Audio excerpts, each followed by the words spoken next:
Inside the Arena is presented by Snoqualmie Casino and Hotel, Seattle's closest sportsbook.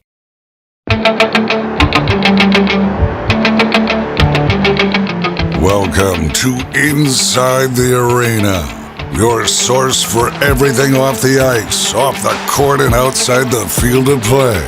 With your hosts, KOMO Sports Director Niko and KOMO Senior Reporter Chris Daniels. How many now? What episode? Looking at my screen, it says 45. 45? And Bill gave us the sign off the screen. 45 straight weeks. How great has it been hearing David Lee for 45 weeks and hear him in the March Madness that just wrapped up? Like the voice of Westwood One. What a great show. And the voice of Inside the Arena. Wow. Yeah. Well done. Yeah. So, big week this week. We're talking baseball. How fun is that? Yeah. You know, it's an exciting time. We talk about the Mariners often in the show, and spoiler alert, I'll touch on that in the four corners. But we got something special brewing with their AAA club in Tacoma. Rylee Pay, first woman to be a full-time play-by-play announcer in the International League and AAA, Pacific Coast League, you name it. And so it's groundbreaking, it's monumental, and it's not easy to replace a legend. But Rylee, if you've heard the last couple of weeks, has been phenomenal. So it's not just like you're inspiring folks, which she is, but you're also doing a darn good job calling some great baseball. And Mariners fans, you know, we say this every year, but you look at what's going on in Tacoma. I mean, there's the obvious constant interchange with injuries and things like that. Dominic Canzone going up with the Robles injury and things like that. But you're also looking at stars of the future and guys with a lot of potential. And so there's a lot of fun stuff to check out there. We're going to talk to Rylee about all that and just how fun it is to be the voice of the Rainiers and hang out with rhubarb and all that. and as a guy who grew up in the South Sound, it's been interesting how AAA baseball has changed over time. The improvements to that stadium, Cheney Stadium. I grew up going to a lot of games there. And what has happened in minor league baseball, where a lot of the top prospects for years now have been going to AA before they come up to the majors. This is actually a good Rainiers team with a lot of the Mariners' top prospects. So she's got a good team that she's calling. Absolutely. Did I ever tell you my son was afraid of rhubarb first time he met him? He wasn't quite 3, and he was like intrigued from a distance. He's like pointing. I'm like, you want to see Moose? He doesn't know his name. He's like, yes. And then rhubarb got closer, and he did the patented toddler. Cried and it was hilarious. But we love rhubarb. We do love rhubarb. We love the Mariner Moose. We love it all. You know one thing we also love? What's that? What we do every week. There you go. Four corners. What's good? What's bad? Off the ice, off the court, off the field of play in the sports business world. What do you like? Yeah, you know, this is kind of like a little bit different than it's not a rant or anything. Well, it's the positive thing. Why would I rant, I suppose? Yeah. That's upcoming. No, but it's March Madness wrapping up, of course. And one of the things that really stood out to me, and I know it's there every year, and people are lamenting the lack of upsets, and I get it. Like, there was some excitement it felt like taken away, and we talked about the issues with NIL, probably transfer portal playing a role in that. There were some really cool moments of sportsmanship this tournament. And for us here in Washington, you think about Kelvin Sampson, the former Cougs head coach, when he was hugging Caliph Battle. Battle obviously distraught when that last second shot didn't go his way. And man, there's a lot of moments. That just stands out to me because it was one that we closely covered with the Zags. I was really into some of the moments we saw this year. You didn't have the patented, 15 beating a 2 or something like that, as relying on that as your moment, but you just saw some darn good basketball. And who knows, hopefully we get the Cougs and Huskies back there next year as well. But fun tournament. Feel for the kid on Houston in that last possession. But I enjoyed this tournament. For all my ranting a few weeks ago about the lack of upsets, and I think I'll need to lament that, I enjoyed this tournament. I largely enjoyed some of those moments like we mentioned with Battle and Kelvin Sampson. Yeah, I'll save my rant for later in Four Corners. But, boy, I was rooting for Kelvin. Me too. Yeah, it would have been the second former Coug coach, to win a title in recent years. Of course, Tony Bennett at Virginia, and Kelvin, I think, garnered a lot of positive attention here in Washington State again when he started calling out all the towns when they were about to play Gonzaga. I'm down with Washington State. And reminding people how to say Gonzaga. I think it would have been nice to him for finally to get that proverbial monkey off the back and win a title.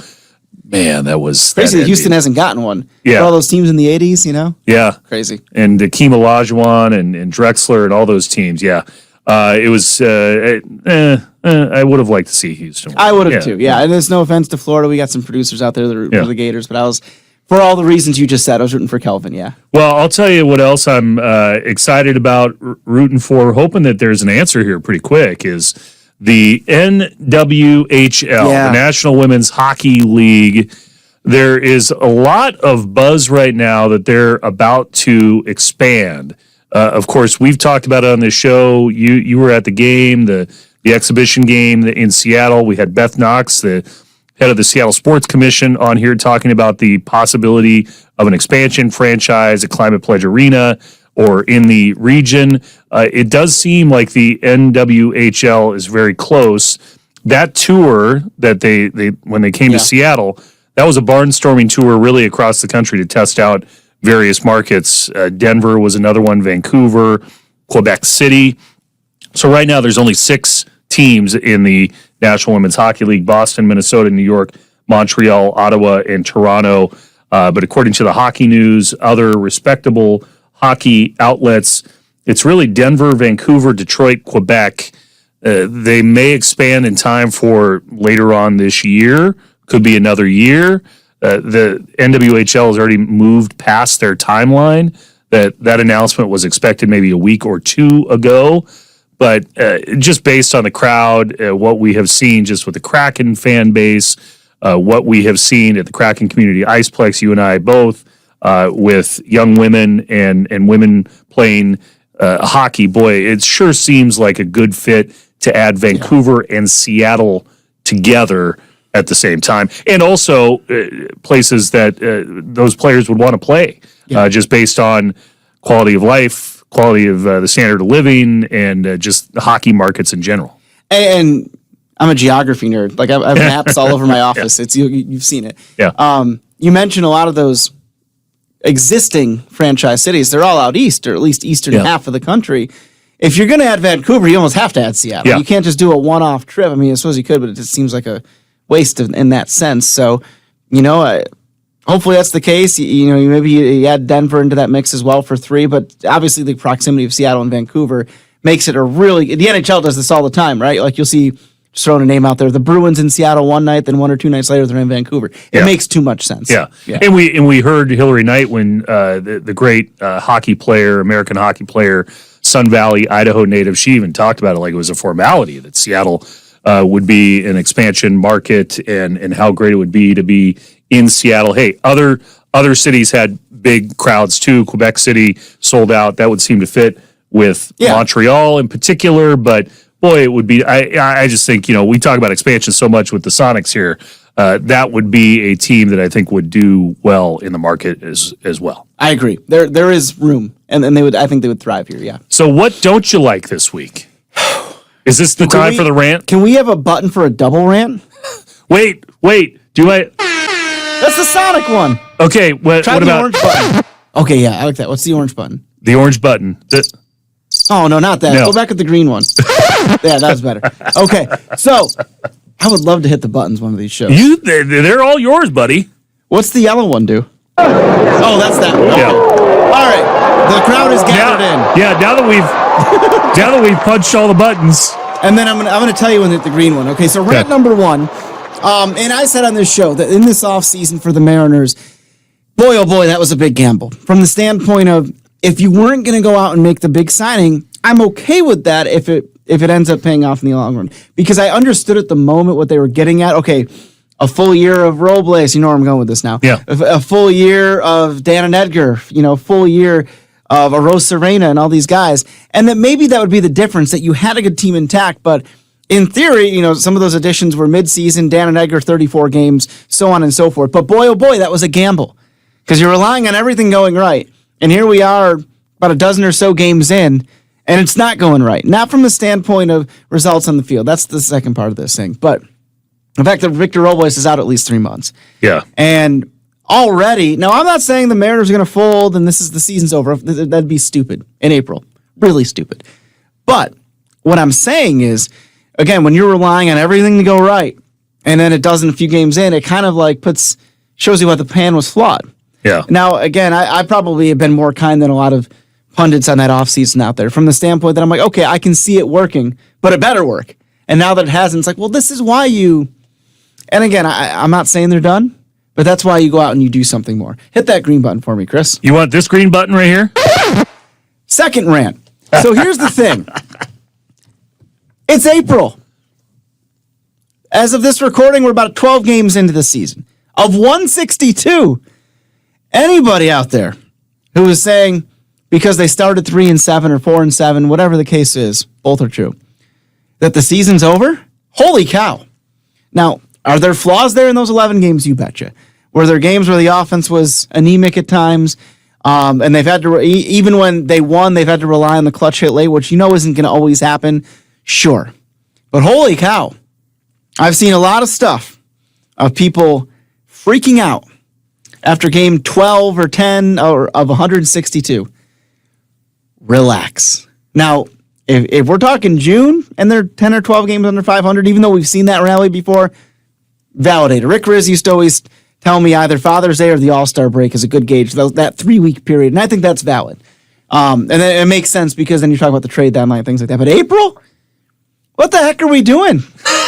I understand. Listen, I understand that, okay, they didn't add a big offense, and then you go into the season and you're seeing some of those issues in 10 games. But it's 10 freaking games. Let's all take a deep breath, and I will have a rant about how bad things are if they're still bad in a couple months. I feel like we need the Belushi cut from Animal House right there. Over? Come on. I'm not going to repeat the rest. You've all seen it. We've all seen it. But, but you know what I'm saying with that? I've just seen so much about, same old MC, this is it. Can we chill just for a little bit? And again, if after a larger sample size, things aren't going well, have at it. I will not defend it at that point. But less than 10% of the season, we're freaking out. Yeah, the flip side is they were 10 games up last year, and we all saw what happened. But to your point, I mean, we've already seen what's happened with the starting pitching, and I think that there are long memories here with the 116 win season that they had a pitching staff that made every start, and when you start to see one out for a couple of months and Kirby, and all of a sudden now you have a starting outfielder that's hurt, that's where Mariners fans start to jump off the USS Mariner. Just hang on to the anchor for a little bit here. I'm telling you, it's not over yet. Far from over. It's the same idea. Remember they won 8 games in a row in 23 or 14 in a row in 2022? If you go by that 14-game sample size, they're the World Series champs, but they're not, of course. Yeah. Let's just let this thing play out a little longer. Understanding there's scars, no question. Well, the thing I will, just to bring it home, to continue the metaphor here when we're talking baseball with four corners, you were talking about it off the top, the March Madness, the transfer portal thing, man. It's just, you have multiple guys transferring from WSU. You have guys transferring from UW before they've ever played a game. You have guys transferring in the middle of the tournament during March Madness. You have a player on the women's side who was projected to be the second overall pick, potentially going to the Seattle Storm, who says, I'll just wait on the WNBA. And I'll just go transfer from Notre Dame to TCU. I mean, this has just turned into free agency at the college basketball level, and really college football level in all sports. And, this is complicating factors for particularly WSU, as you want to talk about crickets for a second.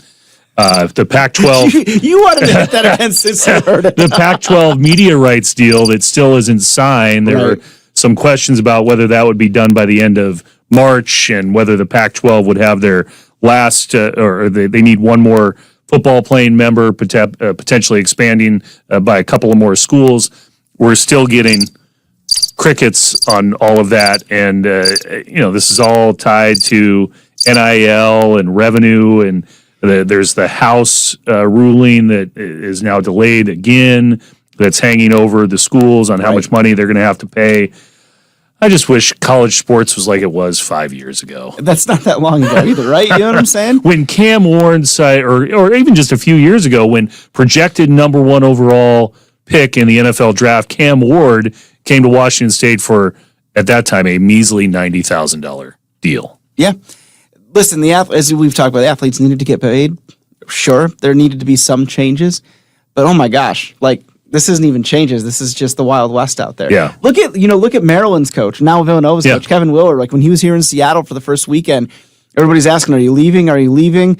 And like that was the conversation surrounding a team that went to the Sweet 16, whether their coach was going to, and he left because he didn't believe there was investment from that school in NIL and all that. And he's going to a basketball only school in Villanova, so to speak. They play FCS football, but the point is that their basketball program is their biggest, so they pour more money into it.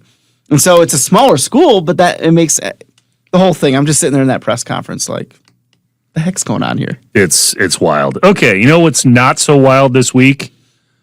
There it is.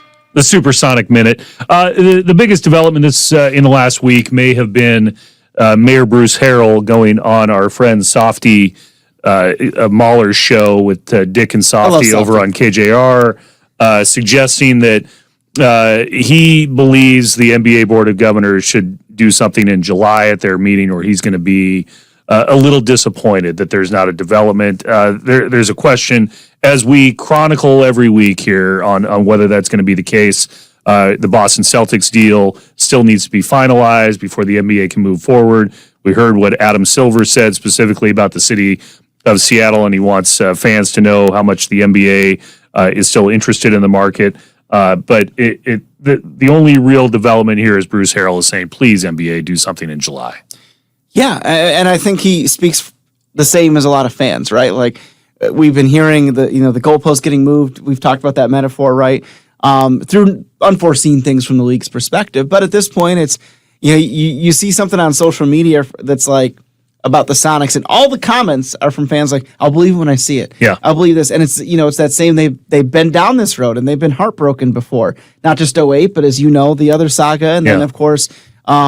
Just waiting for a few years now, ever since really Climate Pledge was completed in 21, right? Yeah. So, but I hope he's right. I hope he's not disappointed. and we have some really fun, even more fun shows coming up this summer. Well, we talk about expansion in many ways on this show, but let's talk about what is happening right now. And it's the interview you have this week concerning the Tacoma Rainiers and the history made down there. Yeah, sidebar, I got all hot and bothered in my rant there a minute ago. I'm kind of sweating here a little bit.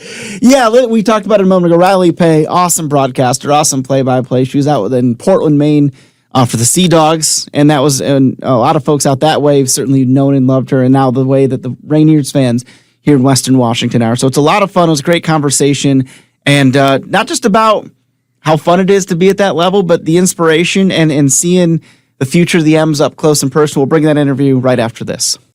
Luxury awaits at Snoqualmie Casino and Hotel, where comfort meets elegance. This summer, experience breathtaking Cascade views, world-class dining, and play your favorite games. Elevate your next getaway by combining effortless style with the utmost relaxation. Seattle's closest is now Snoqualmie Casino and Hotel. So let's get right into it. I mean, my goodness, how excited are you? This is such a cool opportunity, and it goes without saying, just by doing what you love, you're making some really cool history for a lot of people to look up to. So how fun is all this for you? Yeah, it's been a whirlwind, but so exciting. I'm just thrilled to be here in Tacoma. It's such a special minor league city, and I know how much baseball means to this city, which is just even more exciting when you know that you're coming into something like that. But like you said, I love what I do, and I feel so fortunate every day to get to watch baseball as my job. So I'm very excited to be up here and to be a part of this community and get to know everybody up here as well. Yeah, let's talk about, when you're a play-by-play announcer, baseball is basically your life. Let's talk about your love of the game and how it really, gets to play out when you get to do this for a living. How much fun do you have with that? And take me through your love of the game.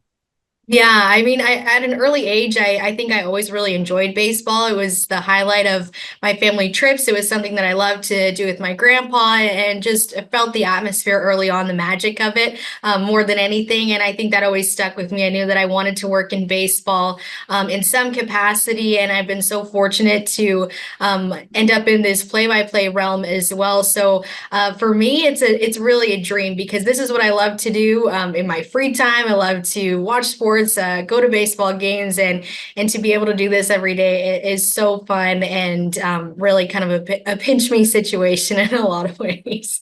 Oh my gosh, for sure. Absolutely. I feel that way just doing sports at KOMO, honestly. It's a cool place to be.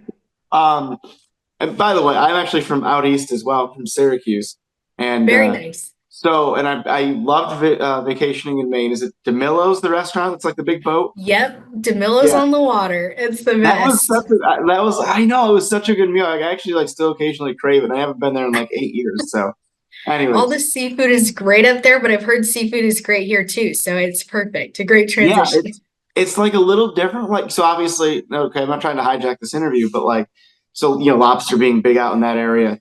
Like, I feel like the fish is a bigger thing here. I mean, it's all good, just Yes, like out yeah, there. Like, you can't go yeah, wrong either way. But yeah, love it. anyway, there's a Duke's seafood is my favorite. Yep, I've already been there. Check Oh it my off God, the well, there you list. go. So you're like, yeah, well done, good stuff. Perfect. Okay, so let's get back to this then, as I Yes, hijack it there. So, love it. well, we're talking about how special this community is, and Tacoma obviously loves their team, and to be able to take that responsibility, right? To be able to chaperone anybody who's listening through the action all summer long. I mean, what is that honor like for you? Yeah, I mean, I think that's one of the things that hooked me on play-by-play specifically. You get to be the eyes for the people that aren't there, and just really paint the picture of what's going on the field and try to bring the game to life and do it justice. I think is such a special thing and something that I don't take lightly because this is such a historic game and you want to do justice to what's happening on the field. So for me, it's so exciting and to be able to be those eyes for people and hopefully bring it to life is something that's super fun for me and a great challenge as well. It's something that I focus on in my broadcast, constantly getting better, figuring out ways that I can improve and really just do the best job that I can for those people and what this game means to them. Again, this is similar to what I asked earlier, but with some of the history you're making, which is so incredibly special. Have you thought about, a little kid out there listening to you and being like, hey, I can be like her one day? Yeah, it's definitely something that I don't take lightly. I understand the magnitude of it, and it's definitely special. It was never the reason that I started doing this by any means, but it's been so cool to realize within the progression of my career so far, just those moments of knowing that this was the first, and also realizing just the excitement of knowing that it won't be the last, that there will be many more people to come and hopefully little boys, girls, or whoever who has a dream to do this, knowing that if you can see it, you can be it. And hopefully that opens up the opportunity for people to do that down the line as well. Absolutely. I interviewed Jessica Campbell with the Kraken just last week. She literally said the same exact, and I thought that was so special that you said a very similar thing there. Thank you for that. Last Yes. couple questions, and I'll let you get on your way here. Well, for you growing up, was there a broadcaster, announcer, someone like that you looked up to?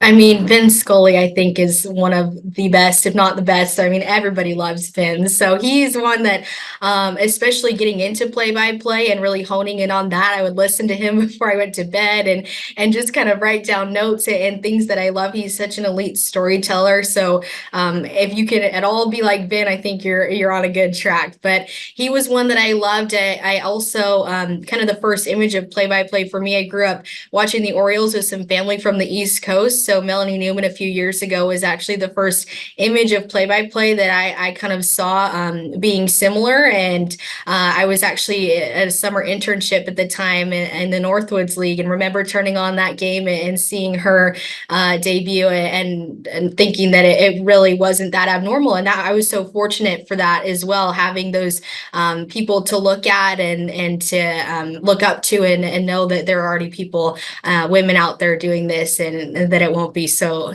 abnormal one day. Absolutely. Your favorite part about calling play-by-play of a baseball game? What's the best part of it for you?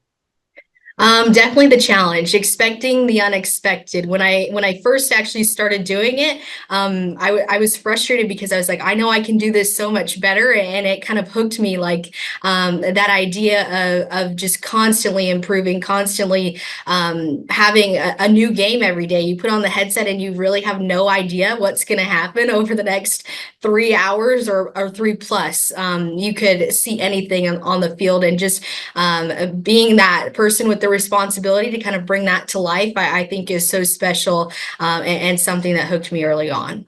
Absolutely. Well, we can't wait to hear you. And Hopefully I'll be down there at some point to meet you in person. I usually get to throw like a first pitch like every September or something. So, but hopefully it's not that long. Yes. Congratulations. Yeah, congratulations. It's so cool. And we can't wait to listen to you on the air. I appreciate it. Thank you. Guys, Meet you take care. soon. Snoqualmie Casino and Hotel's award-winning outdoor summer concert series is back. See amazing artists like Hanson, Austin Jenks, Melanie Fiona, and POD this summer overlooking the beautiful Snoqualmie Valley. Visit snowcasino.com for tickets. Seattle's closest is now Snoqualmie Casino and Hotel. Baseball's in the air. I like it. I love it this time of year, the fresh smell of the grass, whether it's in Seattle or Tacoma. You know, it's a little cold at T-Mobile Park this time of year. But it is. It's for people who have not been down to Tacoma or Everett. Everett's got some exciting things going on. Colt Emerson up there right now. Yeah, with and not only short term with prospects, long term with a new stadium. Yeah. Tacoma and Michael Thompson, the pride of Curtis High School. Down in University Place in Washington State University, invested some of his own money. John Stanton, also a minority owner, in the Rainiers, and it's a great place to watch a game with all the renovations. The food is cheaper, the beer is cheaper, and this particular year, I mean, what a lot of people don't realize is at the AA, AAA, single A level. They are told by the Major League franchise, here's who we're giving you this year. Yeah. And then they have to figure out all the business side of that around it. So Michael and his team are trying to have a good product on the field to get people to buy tickets, to get people to buy concessions. And this particular year, I think he's got some good prospects. The Rainiers have some good prospects. Rylee has some good prospects to talk about on the air, and it's a good product down in Tacoma. Definitely, and I think that I talk about my little guy. Yeah, he goes to a lot of Mariners games, but it's a little bit more chill at the Rainiers games, and it's still, like you said, a great product, great food, and I personally like to go down there, especially when the Mariners got somebody on, not just the future prospects, but somebody on a rehab assignment. So perhaps I'll be down there in July to see Robles on his way back up. You never know, right? And so, yes, great atmosphere. Thanks so much for Rylee Pay, friend of the show, as we'll call it. Second time we've had something from Rylee on, and I suspect she'll be on again in the future. Well, in the future, I think we got a big show for you next week here on Inside the Arena, and of course, tell your friends. Like us on Spotify, Apple Podcasts. We're on all sorts of different platforms. We've had all sorts of guests, Beth Knox, Gary Payton.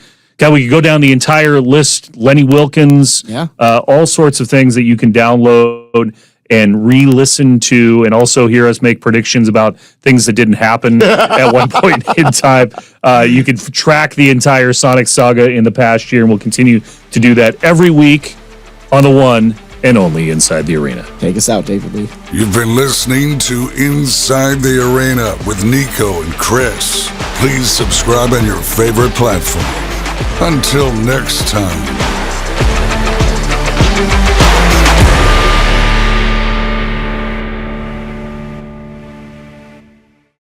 Inside the Arena was presented by Snoqualmie Casino and Hotel, Seattle's closest sports book.